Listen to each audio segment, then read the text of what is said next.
शांति। 23/11/2024 प्रातः मुरली। ओम शांति। बाप दादा मधुबन। मीठे बच्चे, देही अभिमानी बनकर सर्विस करो तो हर कदम में सफलता मिलती रहेगी। प्रश्न, किस स्मृति में रहो तो देह अभिमान नहीं आएगा? उत्तर, सदा स्मृति में रहे कि हम गॉडली सर्वेंट हैं। सर्वेंट को कभी भी देह अभिमान नहीं आ सकता। जितना जितना योग में रहेंगे उतना देह अभिमान टूटता जाएगा। प्रश्न, देह अभिमानियों को ड्रामा अनुसार कौन सा दंड मिल जाता है? उत्तर, उनकी बुद्धि में ये ज्ञान बैठता ही नहीं है।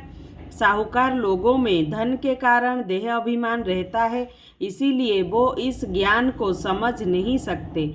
ये भी दंड मिल जाता है। गरीब सहज समझ लेते हैं। ओम शांति। ओम शांति। रूहानी बाप ब्रह्मा द्वारा राय दे रहे हैं, याद करो तो ये बनेंगे। सतो प्रधान बन अपने पैराडाइज राज्य में प्रवेश करेंगे। ये सिर्फ तुमको नहीं कहते हैं, परंतु ये आवाज़ तो सारे भारत बल्कि विलायत में भी जाएगा। सबके पास बहुतों को साक्षात्कार भी होगा। किसका साक्षात्कार होना चाहिए? वो भी बुद्धि से काम लेना चाहिए। बाप ब्रह्मा द्वारा ही साक्षात्कार करा कर कहते हैं, प्रिंस बनना है तो जाओ ब्रह्मा व ब्राह्मणों के पास। यूरोपवासी भी इनको समझने चाहते हैं। भारत पैराडाइज था तो किसका राज्य था, ये पूरा कोई जानते नहीं है। भारत ही हेबिन स्वर्ग था। अभी तुम सबको समझा रहे हो, ये सहज राजयोग है जिससे भारत स्वर्ग अथवा हेबिन बनता है। विलायत वालों की फिर भी बुद्धि कुछ अच्छी है, वो झट समझेंगे। तो अब सर्विसेबल बच्चों को क्या करना चाहिए? उन्हों को ही डायरेक्शन देने पड़ते हैं। बच्चों को प्राचीन राजयोग सिखाना है। तुम्हारे पास म्यूजियम, प्रदर्शनी आदि में बहुत आते हैं, ओपिनियन लिखते हैं कि ये बहुत अच्छा कार्य कर रहे हैं, परंतु खुद समझते नहीं हैं। थोड़ा कुछ टच होता है तो आते हैं। फिर भी गरीब अपना कुछ भाग्य बनाएंगे और समझने का पुरुषार्थ करेंगे। साहूकारों को तो पुरुषार्थ करना नहीं है, देह अभिमान बहुत है ना। तो ड्रामा अनुसार जैसे बाबा ने दंड दे दिया है, फिर भी उन द्वारा आवाज़ कराना पड़ता है। विलायत वाले तो ये नॉलेज चाहते हैं, सुनकर बहुत खुश हो जाएं। गवर्नमेंट के ऑफिसर्स पिछाड़ी कितनी मेहनत करते हैं, परंतु उन्हें फुर्सत ही नहीं है। उन्हों को भल घर बैठे साक्षात्कार भी हो जाए तो भी बुद्धि में नहीं आएगा। तो बच्चों को बाबा राय देते हैं, ओपिनियन अच्छी इकट्ठी करके उनका एक अच्छा किताब बनावे। राय दे सकते हैं, देखो कितना सबको ये अच्छा लगता है। विलायत वाले व भारतवासी भी सहज राजयोग जानने चाहते हैं। स्वर्ग के देवी देवताओं की राजाई जो सहज राजयोग से भारत को प्राप्त होती है, तो क्यों न ये म्यूजियम गवर्नमेंट हाउस में अंदर लगा दे, जहाँ कॉन्फ्रेंस आदि होती रहती है। ये ख्यालात बच्चों के चलने चाहिए। अभी टाइम लगेगा, इतनी जल्दी नरम बुद्धि नहीं होगी। गॉडरेज का ताला बुद्धि को लगा हुआ है, अभी आवाज़ निकले तो रिवोल्यूशन हो जाए। हाँ, होना ज़रूर है। बोलो, गवर्नमेंट हाउस में भी म्यूजियम हो तो बहुत फॉरेनर्स भी आकर देखें। विजय तो बच्चों की जरूर होनी है, तो ख्यालात चलने चाहिए। देही अभिमानी को ही ऐसे ख्याल आएंगे कि क्या करना चाहिए, जो विचारों को मालूम पड़े और बाप से बरसा लेवे। हम लिखते भी हैं बिगर कोई खर्चा, तो अच्छे जो बच्चे आते हैं राय देते हैं। डिप्टी प्राइम मिनिस्टर ओपनिंग करने आते हैं, फिर प्राइम मिनिस्टर प्रेसिडेंट भी आएंगे, क्योंकि उन्हों को भी जाकर बताएंगे। ये तो वंडरफुल नॉलेज है। सच्ची शांति तो ऐसे स्थापन होनी है। जचता है, समझानी भी है जचने की। आज नहीं जचेगी तो कल जचेगी। बाबा कहते रहते हैं, बड़े बड़े आदमियों के पास जाओ, आगे चल वो भी समझेंगे। मनुष्यों की बुद्धि तमोप्रधान है, इसीलिए उल्टे काम करते रहते हैं, दिन प्रतिदिन और ही तमोप्रधान बनते जाते हैं।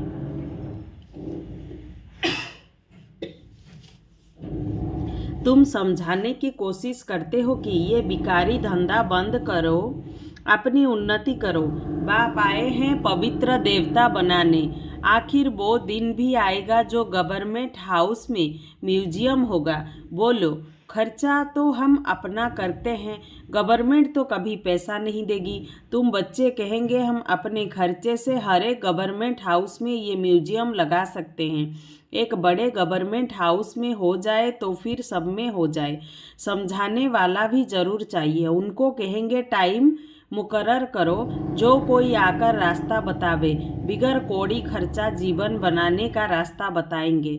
ये आगे होने का है, परंतु बाप बच्चों द्वारा ही बताते हैं। अच्छे अच्छे बच्चे जो अपने को महावीर समझते हैं, उनको ही माया पकड़ती है। बड़ी ऊंची मंजिल है, बड़ी खबरदारी रखनी है। बॉक्सिंग कम नहीं है, बड़े ते बड़ी बॉक्सिंग है। रावण को जीतने का युद्ध का मैदान है। थोड़ा भी देह का अभिमान न आए, मैं ऐसी सर्विस करता हूँ, ये करता हूँ, हम तो गोल्डी सर्वेंट हैं, हमको पैगाम देना ही है। इसमें गुप्त मेहनत बहुत है। तुम ज्ञान और योग बल से अपने को समझाते हो, इसमें गुप्त रहे, विचार सागर मंथन करे, तब नशा चढ़े। ऐसे प्यार से समझाएंगे। बेहद के बाप का वर्षा हर कल्प भारतवासियों को मिलता है। 5000 वर्ष पहले इन लक्ष्मी नारायण का राज्य था। अभी तो कहा जाता है वैश्यालय। सतयुग है शिवालय, वो है शिव बाबा की स्थापना, ये है रावण की स्थापना। रात दिन का फर्क है। बच्चे फील करते हैं बरोबर हम क्या बन गए थे। बाबा आप समान बनाते हैं, बाबा आप समान बनाते हैं। मूल बात है देही अभिमानी बनना है। देही अभिमानी बन विचार करना होता है कि आज हमको फलाने प्राइम मिनिस्टर को जाकर समझाना है, उनको दृष्टि दें तो साक्षात्कार हो सकता है। तुम दृष्टि दे सकते हो। अगर देही अभिमानी होकर रहो तो तुम्हारी बैटरी भरती जाएगी। देही अभिमानी होकर बैठे, अपने को आत्मा समझ बाप से योग लगाएं, तब बैटरी भर सकती है। गरीब झट अपनी बैटरी भर सकते हैं क्योंकि बाप को बहुत याद करते हैं। ज्ञान भल अच्छा है, योग कम तो बैटरी भर न सके।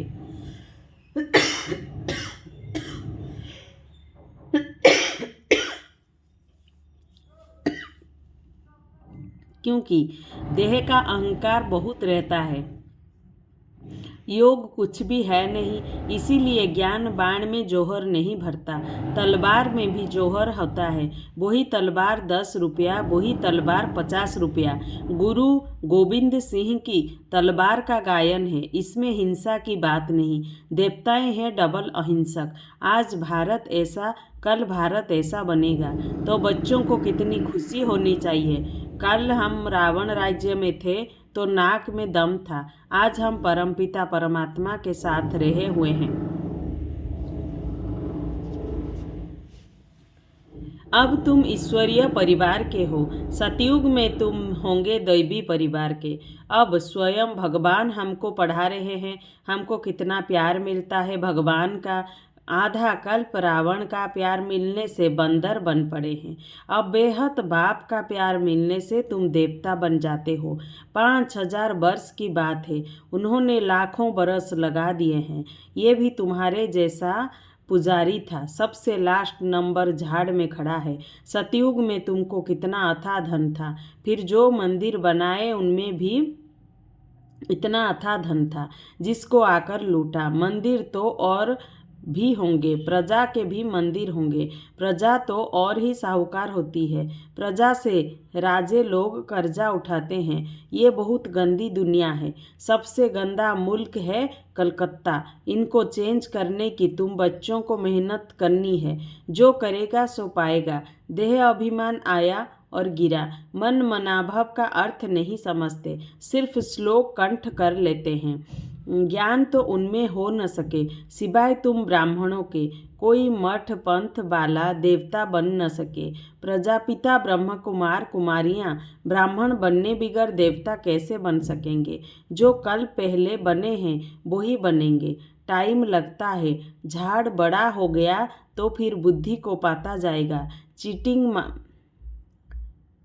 चींटी मार्ग से विहंग मार्ग होगा। बाप समझाते हैं, मीठे बच्चों, बाप को याद करो, स्वदर्शन चक्र फिराओ। तुम्हारी बुद्धि में सारा 84 का चक्र है। तुम ब्राह्मण ही फिर देवता और क्षत्रिय घराने के बनते हो। सूर्यवंशी चंद्रवंशी का भी अर्थ कोई नहीं समझते हैं। मेहनत करके समझाया जाता है, फिर भी नहीं समझते हैं तो समझा जाता है अभी समय नहीं है, फिर भी आते हैं, समझते हैं। ब्रह्म कुमारियों का बाहर है, बाहर में नाम ऐसा है, अंदर आकर देखते हैं तो कहते हैं ये बहुत अच्छा काम कर रहे हैं। ये तो मनुष्य मात्र के कैरेक्टर सुधारते हैं। देवताओं का कैरेक्टर देखो कैसा है, संपूर्ण निर्विकारी। बाप कहते हैं काम महाशत्रु हैं। इन 5 भूतों के कारण ही तुम्हारा कैरेक्टर बिगड़ा हुआ है। जिस समय समझाते हैं उस समय अच्छा बनते हैं। बाहर जाने से सब कुछ भूल जाता है। तब कहते हैं सो करे श्रृंगार। ये बाबा गाली नहीं देते, समझाते हैं दैवी चलन रखो। क्रोध में आकर भोंकते क्यों हो? स्वर्ग में क्रोध होता नहीं। बाप कुछ भी सामने समझाते थे, कभी भी गुस्सा नहीं आता था। बाबा सब रिफाइन करके समझाते थे। ड्रामा कायदा अनुसार चलता रहता है। ड्रामा में कोई भूल नहीं है, अनादि अविनाशी बना हुआ है। जो एक्ट अच्छी चलती है फिर 5000 वर्ष के बाद होगी। कोई कहते हैं ये पहाड़ी टूटी फिर कैसे बनेगी? नाटक देखो, महल टूटे फिर नाटक रिपीट होगा तो वही बने हुए महल देखेंगे। ये हूबहू रिपीट होता रहता है। समझने की भी ब्रेन चाहिए। कोई की बुद्धि में बैठना बड़ा मुश्किल होता है। वर्ल्ड की हिस्ट्री ज्योग्राफी है ना। राम राज्य में इन देवी देवताओं का राज्य था, उन्हों की पूजा होती थी। बाप ने समझाया है तुम ही पूज्य और तुम ही पुजारी बनते हो। हम शो का अर्थ भी बच्चों को समझाया है। हम सो देवता, हम सो क्षत्रिय। बाजोली है ना, इनको अच्छी तरह समझना है और समझाने की कोशिश करनी है। बाबा ऐसे नहीं कहते धंधा छोड़ो, नहीं, सिर्फ सतो प्रधान बनना है। हिस्ट्री ज्योग्राफी का राज समझकर समझाओ। मूल बात है मनमना भव। अपने को आत्मा समझ बाप को याद करो तो सतो प्रधान बनेंगे। याद की यात्रा है नंबर 1। बाप कहते हैं मैं सब बच्चों को साथ ले जाऊंगा। सतयुग में कितने थोड़े मनुष्य हैं, कलयुग में इतने ढेर मनुष्य हैं, कौन सबको वापस ले जाएगा? इतने सारे जंगल की सफाई किसने की? बागबान खिबैया बाप को ही कहते हैं। वही दुख से छुड़ाकर उस पार ले जाते हैं। पढ़ाई कितनी मीठी लगती है क्योंकि knowledge is source of income. तुमको कारून का खजाना मिलता है, भक्ति में कुछ नहीं मिलता। यहाँ पाँव पड़ने की बात नहीं, वो तो गुरु के आगे सो जाते हैं। इससे बाप छुड़ाते हैं। ऐसे बाप को याद करना चाहिए, वो हमारा बाप है, ये समझ लिया है ना। बाबा से वर्षा जरूर मिलता है, वो खुशी रहती है। लिखते हैं हम साहूकार के पास गए तो लज्जा आती थी, हम गरीब हैं। बाबा कहते हैं गरीब हो और ही अच्छा, साहूकार होते तो यहाँ आते ही नहीं। अच्छा, मीठे मीठे सिकिलदे बच्चों प्रति माता पिता बाप दादा का याद प्यार और गुड मॉर्निंग। रूहानी बाप की रूहानी बच्चों को नमस्ते। रूहानी बच्चों की ओर से रूहानी माता पिता बाप दादा को गुड मॉर्निंग, नमस्ते नमस्ते नमस्ते। धारणा के लिए मुख्य सार, सदा इसी खुशी व नशे में रहना है कि अभी हम ईश्वरीय परिवार के हैं। स्वयं भगवान हमें पढ़ा रहे हैं, उनका प्यार हमें मिल रहा है, जिस प्यार से हम देवता बनेंगे। दूसरा पॉइंट, इस बने बनाया ड्रामा को एक्यूरेट समझना है। इसमें कोई भूल हो नहीं सकती। जो एक्ट हुई फिर रिपीट होगी। इस बात को अच्छे दिमाग से समझकर चलो तो कभी गुस्सा नहीं आएगा। वरदान, तूफान को तोहफा गिफ्ट समझ सहज क्रॉस करने वाले संपूर्ण और संपन्न भव। जब सभी का लक्ष्य संपूर्ण और संपन्न बनने का है तो छोटी छोटी बातों में घबराओ नहीं। मूर्ति बन रहे हो तो कुछ हैमर तो लगेंगे ही। जो जितना आगे होता है उनको तूफान भी सबसे ज़्यादा क्रॉस करने होते हैं, लेकिन वो तूफान उनको तूफान नहीं लगता, तोहफा लगता है। ये तूफान भी अनुभवी बनने की गिफ्ट बन जाते हैं। इसीलिए विघ्नों को वेलकम करो तो और अनुभवी बनते आगे बढ़ते चलो। स्लोगन: अलबेलेपन को समाप्त करना है तो स्वचिंतन में रहते हुए स्व की चेकिंग करो। ओम शांति। ओम शांति।